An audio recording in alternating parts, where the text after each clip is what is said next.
Hello বন্ধুরা, এখন আমি দ্য বাস্টার্স অফ বলিউড বলে একটি নেটফ্লিক্সের শো আসছে, যেখানে ডেবিউ করছে হলে রাইটার ডিরেক্টর হিসাবে শাহরুখের বড় ছেলে আরিয়ান খান। তো কেমন হলো এই সিরিজটার টিজার?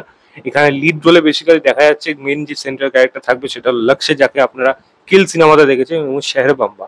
এবং যেরকম ভাবে এই মানে টিজারটাকে ডিজাইন করা হয়েছে, ন্যারেট করা হয়েছে না, রীতিমতো এটা কোন জনার থেকে কোথায় যে শিফট করবে, একটা কাইন্ড অফ একটা মকিং বা বলা যায় একটা ডার্ক হিউমর বা একটা হিউমারিয়াস ব্যাপার কিন্তু কাজটার মধ্যে থাকতে চলেছে। এবং বলিউডকে নিয়ে যেরকম সেলিব্রেট করা হবে সেরকম কিন্তু ব্যাশও করা হবে, সেটা কিন্তু পরিষ্কার তারা বলে দিচ্ছে।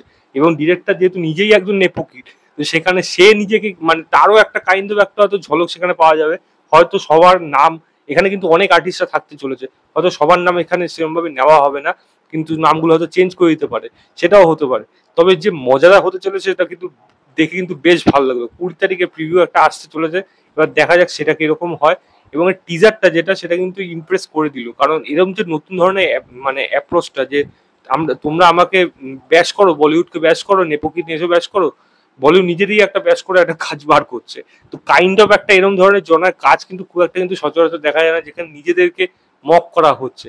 এই দমটা কিন্তু থাকার দরকার। এবং নেটফ্লিক্স যেহেতু রেড চিলি সব একসাথে এই কাজটা করছে, তো প্রিমিয়াম কোয়ালিটি কিন্তু ব্যাপক। এখানে লক্ষ্যকে দেখা হচ্ছে একজন ভালো অভিনেতা, সে উঠতি হিরো, এবং তার কাইন্ড অফ অ্যাটিটিউড ওইটা অনেকটা রজনীকান্তের মতো, ওরা গুলি করছে, দাঁত দিয়ে সেরা আটকে দিচ্ছে।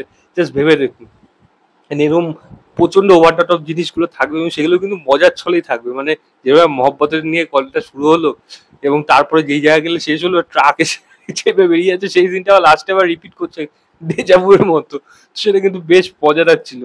এবং শাহরুখ খানের ছেলে মানে রীতিমতো ওটা শাহরুখ খানই লাগছে, হাঁটা চলা গলা ভয়েস প্রত্যেকটা জিনিস।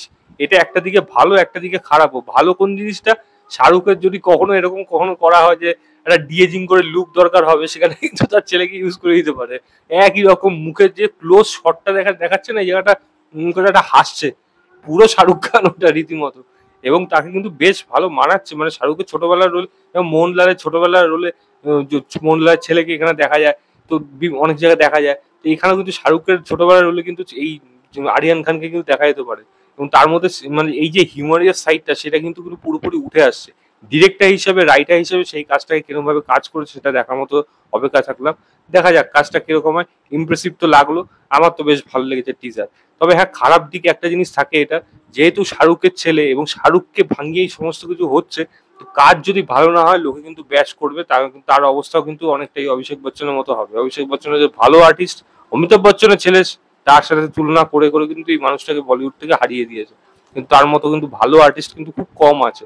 মানে মানে স্টারের আর্টিস্ট, মানে বাবা সুপারস্টার স্টার আর্টিস্ট, তার ছেলে যে এত ভালো অভিনয় করে সেরকম কিন্তু খুব কম আছে। তো এটা কিন্তু আরিয়ান খানের ক্ষেত্রেও হতে পারে। সুহানা খানকে কিভাবে লঞ্চ করবে সেটা তো পরের ব্যাপার, ওটা সম্পূর্ণ আলাদা জিনিস। বাট ডিরেক্টর হিসেবে আরিয়ান খান কিরকম কাজ করে সেটা কিন্তু দেখার মতো অপেক্ষা থাকলাম। লায়ন কিং এ তার ডাবিং শুনেছিলাম, সেটা ভালো ছিল। এবং এখানে কিন্তু অ্যাজ ডিরেক্টর, যেটা সে নিজে হতে চায়, সে একটা হতে চায় না, ডিরেক্টর হতে চায়, সেখানে তার কিরকম কাজ হয়, একটা নতুন ধরনের হাটকে কনসেপ্ট এনেছে, সেটা কিন্তু দেখার মতো বিষয়। নেটফ্লিক্সে আসছে, ডেফিনেটলি আমি এটা নিয়েও এক্সাইটেড থাকলাম। লিঙ্কটা দিয়ে রাখছি, আপনারা গিয়ে দেখুন, দেখে জানাবেন আপনাদের কেমন লেগেছে। তো এই ছিল আমার overall teaser reaction of the bastards of Bollywood বলে ওয়েব সিরিজটা। ভিডিওটা ভালো লাগলে লাইক শেয়ার, চ্যানেলটাকে অবশ্যই সাবস্ক্রাইব করবেন।